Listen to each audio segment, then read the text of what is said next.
Uh, Hello, everyone. Good afternoon. My name is Fred. I'm from the World Bank, and I'm based in Brazil office. Uh, the DRM agenda in Brazil is not that old. We're not a country highly exposed to big disasters. And in today's presentation, I just want to highlight the work that we have been doing for the past 4 years, and it's pretty much related to the economic costs and impacts of disasters in the country.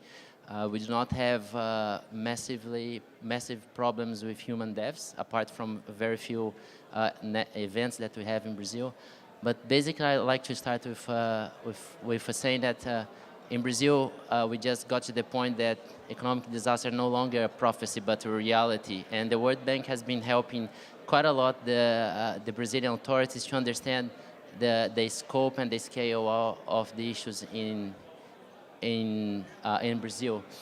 So by training, I'm a civil engineer, and I think we currently challenge to have designs and what really happens in practice.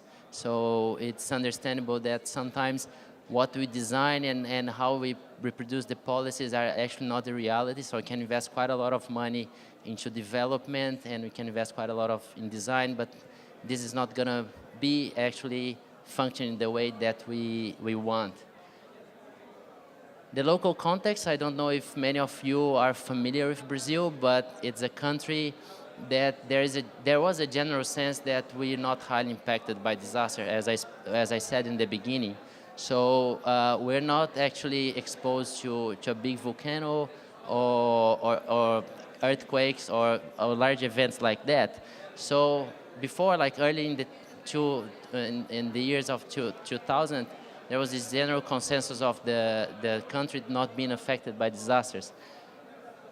But the reality is that we are actually indeed, and back in 2011, the national government experienced a major landslide and flood events in the state of Rio de Janeiro, and that actually changed quite a lot the reality that the government and the priorities that the government was dedicated to disaster risk management.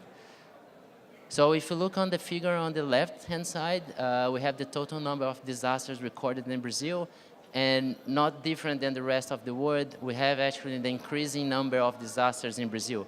This is due not only to better data management and data collection, better institutions, but actually because we're getting more and more exposed.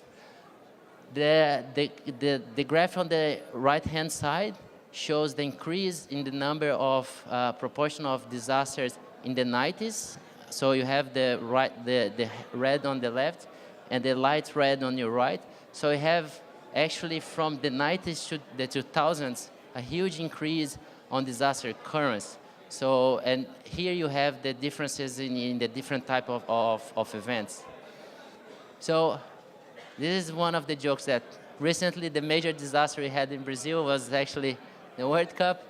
So we have this issue of if you do not forecast well, and that's probably on the left-hand side how Brazilians forecast about the end result of the World Cup, and on the right-hand side eventually what we got. So this is actually a challenge for in the local context to try to be able to bring good practices, to do better design, to do better forecasting in order to avoid unexpected and shocking results. So what we did, there was an engagement starting at the World Bank in Brazil back in 2011 and even before 2011, but we had a colleague going to Brazil and dedicating full time on the agenda. And along with all the work done in terms of risk mapping, so on and so forth, there was part of the work dedicated to the economic impacts. So what was done initially was a series of damage and loss assessment reports or studies for the 4 major events in the country. So we had floods and landslides in 2008, 2010, and 2011. And 2011 was this major disaster that I mentioned in Rio de Janeiro. So these 4 case studies, they're actually available, unfortunately only in Portuguese, but they resulted in these 4 publications we have. For those who know a little bit of Brazil, there are 2 major events in the Northeast and 2 other events, one in Rio de Janeiro, the famous Rio de Janeiro state, and another one in south of Brazil. But what we identified, and this is just a few graphs that summarize the data that we have available, the damage and loss assessment for these 4 cases, if you look on the top left corner, in terms of damages and losses, so direct and indirect impacts, and public and private sector. So a few interesting conclusions from these studies is that the housing sector is the one that is mostly affected. So when you talk about landslide and floods, of course, the housing sector is going to be the most impacted ones. And then we have transport. So this conclusion actually led us to be able to identify 2 major sectors that we should invest more and give more attention and priority. That would be housing and transport, in order actually to move quickly the agenda and avoid future impacts. However, again, these 4 case studies, they actually start showing interesting results for us. So initially, there was a consensus that the worst disaster was the Rio de Janeiro one on the bottom, 2011, because of the number of deaths and the impact that we had on the social media, so on and so forth. And if you look here on this column, we have the total cost of disasters. So if you compile all of them, we came to numbers on the order of 15 billion reais, and this is quite significant. However, maybe for the national level, 15 billion reais of losses is not that significant. However, when you look at the last column here and you compare to the state GDP and the impacts, actually this is quite relevant. So for instance, the Rio de Janeiro disaster, which was actually one of the seen as the worst disaster in the recent history of Brazil, in the economic reality only represent 1.3% of the GDP of the state.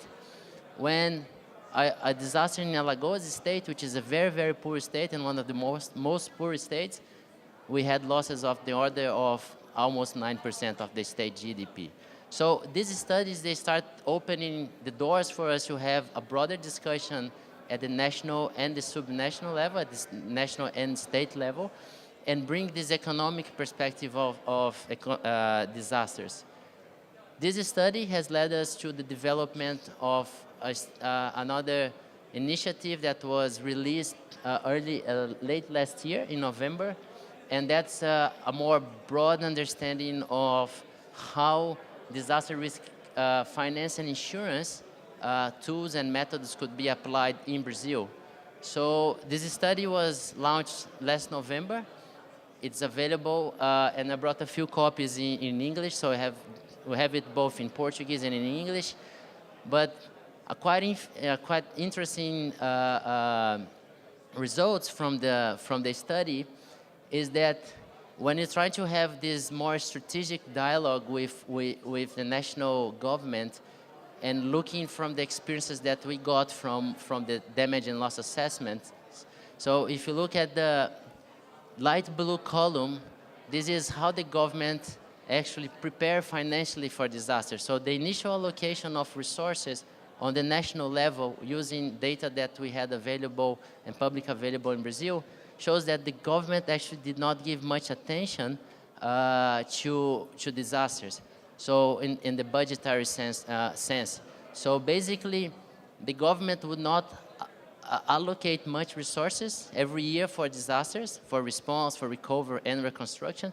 And eventually, if you look at the blue column, you had actually the need to invest a lot of resources for disaster response, recovery, and reconstruction. And that's an imbalance on the public bills, because they will not forecast that you need that money, and eventually on the budgetary system, you need to go somewhere else to be able to provide this resource.